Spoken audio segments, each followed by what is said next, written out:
todo Él conoce. Entonces, los hombres aparentemente, dentro de las religiones, ellos están buscando a Dios, pero no es buscándolo de todo corazón. La palabra dice, me buscaréis y me hallaréis si me buscareis de todo corazón. Pero el hombre no busca a Dios de todo corazón. El hombre lo que busca, él mismo, por sus propios méritos, él crea una imagen de Dios y él adora a ese Dios conforme al Dios que ha creado, lo cual es idolatría. Pero no buscan al verdadero Dios. Solamente cuando Dios obra en el corazón nuestro, ¿no verdad? Y por su Espíritu, ¿no verdad? Nos da la revelación, nos muestra al Hijo, es que entonces nosotros podremos conocer al verdadero Dios. Dios Padre nos muestra a Dios Hijo.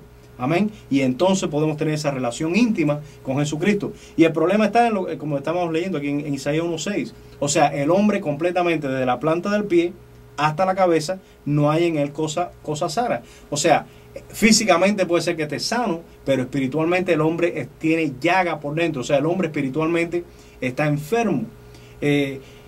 Yo estaba pensando hoy mientras venía para acá de cómo si sacasen hoy una medicina, ¿no era?, para curar el cáncer, ¿no era?, y dijeran, bueno, tenemos la medicina para el cáncer, ¿no era?, sería algo absurdo, ¿no?, que las personas que tengan cáncer no corriesen a buscar esa medicina, aunque posiblemente la medicina sería sumamente cara y mucha gente no la podrían comprar. Pero bueno, si existe la medicina, hay la solución y sería absurdo no tomar esa medicina. Sin embargo, el hombre tiene una enfermedad más grave todavía, que es el cáncer espiritual. O sea, el cáncer espiritual, el pecado ha corrompido al hombre de tal manera que todo su ser está corrompido por ese cáncer espiritual que lo tiene muerto en pecado y en delito, y al final lo va a llevar a una muerte espiritual separado de Dios por una eternidad.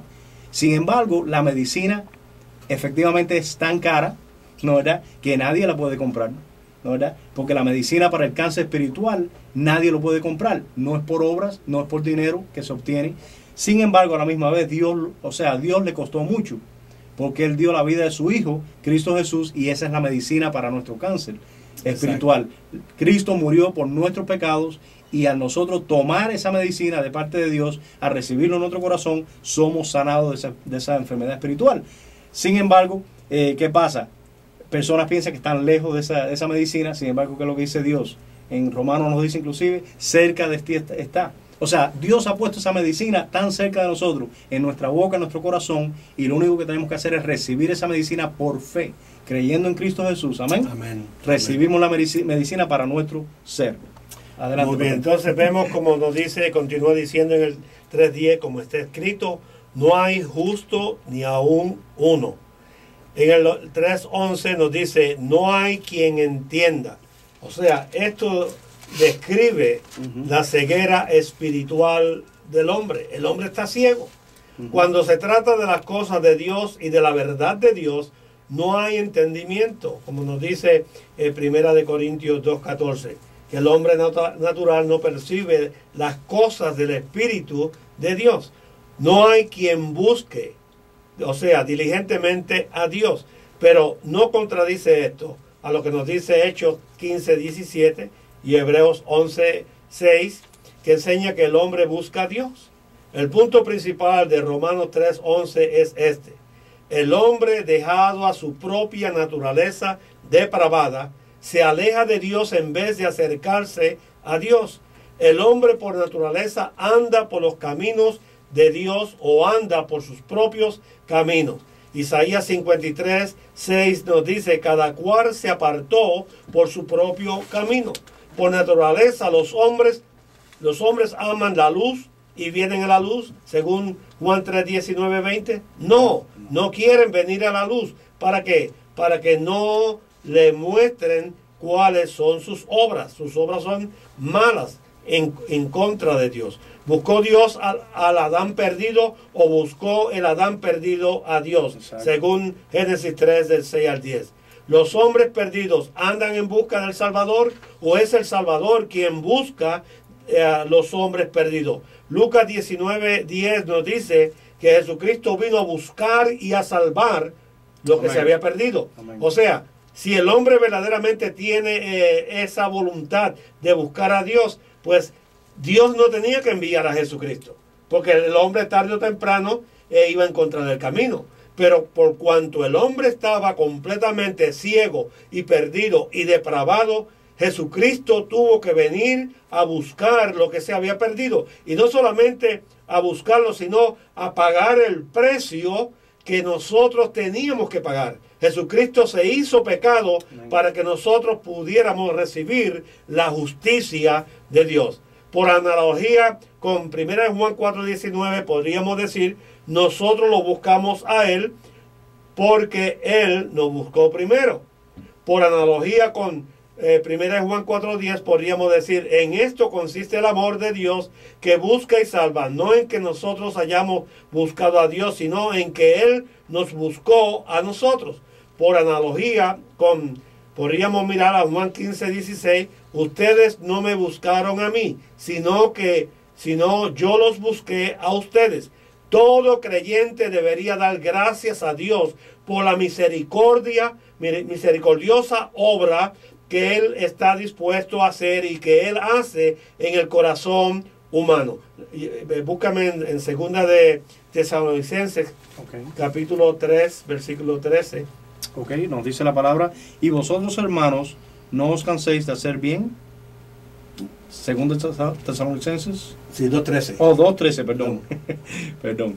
Ok, dice, pero nosotros debemos dar siempre gracias a Dios respecto a vosotros, hermanos amados, por el Señor, de que Dios os haya escogido desde el principio para salvación, mediante la santificación por el Espíritu y la fe en la verdad.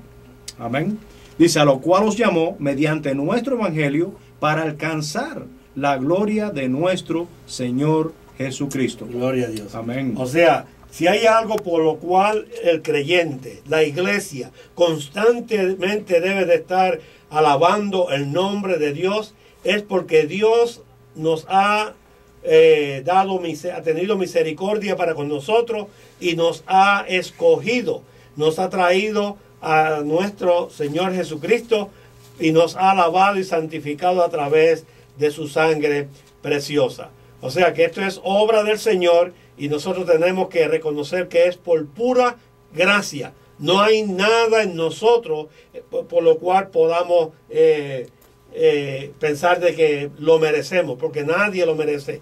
Todo el mundo está perdido, ciego, sin Dios y sin esperanza. Amén. En Efesios, pastor, nos dice que y Él os dio vida a vosotros, o sea, Cristo Jesús, y Él os dio vida a vosotros cuando estabais muertos en vuestros delitos y pecados. O sea, el hombre puede ser que esté caminando físicamente, ¿no verdad? Comiendo, respirando, yendo a Häagen-Dazs, comiendo helado, etcétera, etcétera, pero espiritualmente está muerto. O sea, no puede llegar a ese Dios, no puede tener una relación con ese Dios que es espíritu. Ahora, ¿qué pasa? ¿Qué tuvo que hacer Dios? Bueno, en el versículo 2 dice, en los cuales anduvisteis en otro tiempo. O sea, en el 1 dice, y Él os dio vida a vosotros cuando estabais muertos. O sea, Dios nos tuvo que dar vida a nuestro espíritu porque nuestro espíritu estaba muerto. Entonces, cuando viene Dios a nuestra vida, el Espíritu Santo, el Espíritu de Dios, que es vida, nos da vida a nuestro espíritu. Entonces, cuando ya tenemos ese espíritu nuestro vivificado, es que entonces podemos tener esa relación íntima con Cristo Jesús. Amén. Porque ahora podemos entender lo que Cristo hizo por nosotros. ¿Por qué? Porque estamos vivos espiritualmente. Pero tiene que ser Dios quien viene al hombre. Amén. El Espíritu de Dios es el que viene al hombre y trabaja en el hombre, trabaja en el interior de nosotros, dándonos vida primeramente a ese espíritu nuestro que estaba muerto. O sea, Dios nos dio vida porque nosotros estábamos muertos en pecado y delito. Ahora dice, en los cuales anduvisteis en otro tiempo, o sea, esto en el pasado, siguiendo la corriente de este mundo, conforme al príncipe de la potestad del aire. So, en otro tiempo nosotros andábamos como la corriente del mundo, nuestros pecados, los deleites, los placeres del mundo, ¿no verdad? Como todo el resto del mundo. Ahora dice, conforme al príncipe de la potestad del aire. O sea, sabemos que este es el enemigo, el mismo diablo. So, andábamos conforme a él, conforme al príncipe de la potestad del aire. El espíritu que ahora opera en los hijos de desobediencia, entre los cuales también todos nosotros vivimos en otro tiempo, en los deseos de nuestra carne, haciendo la voluntad de la carne y de los pensamientos, y éramos por naturaleza hijos de ira, lo mismo que los demás. O sea, en otro tiempo vivíamos en la carne, haciendo los deseos de la carne, cometiendo pecado de derecha e izquierda, y por naturaleza éramos hijos de ira, igual que los demás. Pero era ¿por qué? Porque estábamos obedeciendo la voluntad del príncipe de las tinieblas. Ahora, el versículo 4, que interesante: pero Dios, que es rico en misericordia, por su gran amor con que nos amó, aun estando nosotros muertos en pecados, nos dio vida juntamente con Cristo. Por gracia sois salvos. Amén. O sea, por la gracia de Dios. Amén. Amén. Es interesante porque en Hechos capítulo 16, versículo 14, aquí es cuando Pablo llegó a Filipos y él comenzó a predicar. Muchas personas se preguntan, ¿y cómo es que esas personas vienen o despiertan a la realidad del conocimiento de nuestro Señor Jesucristo? Si Dios no se mueve en el corazón o en la vida de una persona, esa persona no puede ser salva. Ahí nos dice: entonces una mujer llamada Lidia, vendedora de púrpura de la ciudad de Tiatira, que adoraba a Dios, estaba oyendo, y el Señor abrió el corazón de ella para que estuviese atenta a lo que Pablo decía. O sea, vemos claramente que Dios tiene que abrir el corazón y despertarlo a la realidad de la presencia de Dios. En 2 de Corintios capítulo 4, versículo 4 dice: los cuales el Dios de este siglo cegó el entendimiento de los incrédulos, para que no les resplandezca la luz del evangelio de la gloria de Cristo, el cual es la imagen de Dios. Porque no nos predicamos a nosotros mismos, sino a Jesucristo como Señor, y a nosotros como vuestros siervos por amor de Jesús. Porque Dios, que mandó que de las tinieblas resplandeciese la luz, es el que resplandeció en nuestros corazones para iluminación del conocimiento de la gloria de Dios en la faz de Jesucristo. O sea, Dios es que así como en el principio Él dijo sea la luz, amén, cuando vino a nuestra vida, Él resplandeció en nuestros corazones para que nosotros pudiéramos despertar, nuestros ojos espirituales fueron abiertos y entonces pudimos ver que Cristo estaba muriendo. Era nuestro sacrificio. En Juan 6:44 dice: ninguno puede venir a mí si el Padre que me envió no le trajere, y yo le resucitaré en el día postrero. Escrito está en los profetas: y serán todos enseñados por Dios. Así que todo aquel que oyó al Padre y aprendió de Él, viene a mí. O sea, gloria al Señor, que nosotros, por la gracia de Dios, por cuanto Dios tomó la iniciativa de venir a nuestra vida, de iluminar nuestros corazones, nuestra mente, y de enseñarnos en sí el significado de la vida de Jesucristo y el sacrificio perfecto, fue el que llegó a nuestra vida y nos iluminó, y ahora nosotros le damos gracias por esta salvación tan grande que Él nos ha dado. Amén. En ese momento Cristo deja de ser, porque todos saben que Cristo es el Salvador del mundo, en ese momento deja de ser el Salvador del mundo y lo hacemos nuestro Salvador. Amén. Amén. Y eso es lo que Cristo quiere. Él quiere ser nuestro Salvador y tener esa relación íntima con cada uno de nosotros. Le damos gracias por la sintonía en esta noche. Le invitamos a estar juntamente a nosotros el viernes, aquí a la misma hora, en el mismo canal. Le declaramos bendecido con toda bendición, y que la gracia y la paz de Dios sea con todos vosotros. Amén. Amén.